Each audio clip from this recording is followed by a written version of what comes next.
over the world right now, public health and safety groups are turning to drones to help slow the spread of the coronavirus. Officials are using them to monitor public spaces and enforce social distancing rules.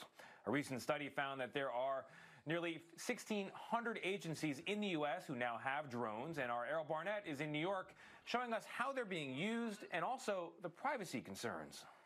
This is the anti-COVID-19 volunteer drone task force. Onlookers were perplexed as CBS News captured this drone buzzing above a New York City park this month at the height of the coronavirus pandemic. Please maintain social distancing. It wasn't the work of New York police, but instead this frustrated drone enthusiast from Queens. I couldn't believe my eyes. Xavier Arthur was so angry at people not following guidelines to stay home, he offered what he describes as a public service. I was like, okay, I'm just going to make sure that the message gets out loud and clear. Maybe someone will listen.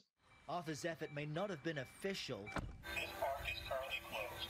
But his plan mimics those of some public safety organizations nationwide. We're not telling people to get out. We're not enforcing as far as them having to go. We're just making the announcement for public safety reasons.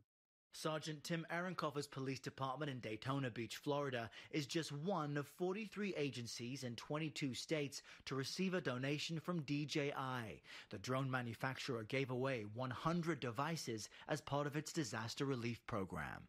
Ehrenkoffer has also tested but not deployed other drone-backed technologies like measuring body temperature. It's equipped with a FLIR, the forward-looking infrared camera, which can detect heat signatures.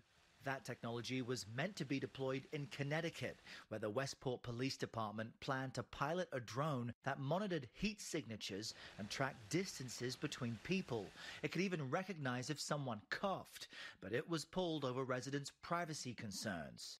And privacy advocates in the U.S. are warning of the potential for abuse. You could add the ability to do facial recognition or the ability to do license plate reading, thermal imaging cameras that can, essentially see through walls. Jeremy Scott is senior counsel at the Electronic Privacy Information Center.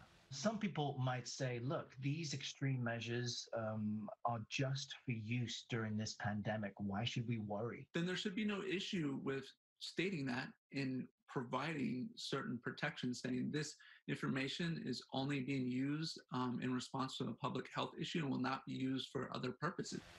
But Ehrenkoffer points out his drones are limited to public spaces. You still have the FAA and local laws that guide us.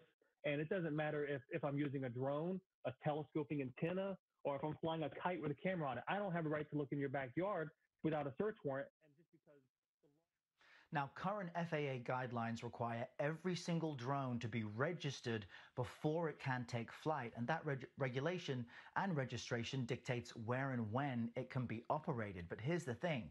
As of right now, there is no federal guideline on data collection, only best practices. And Tony, those best practices are voluntary.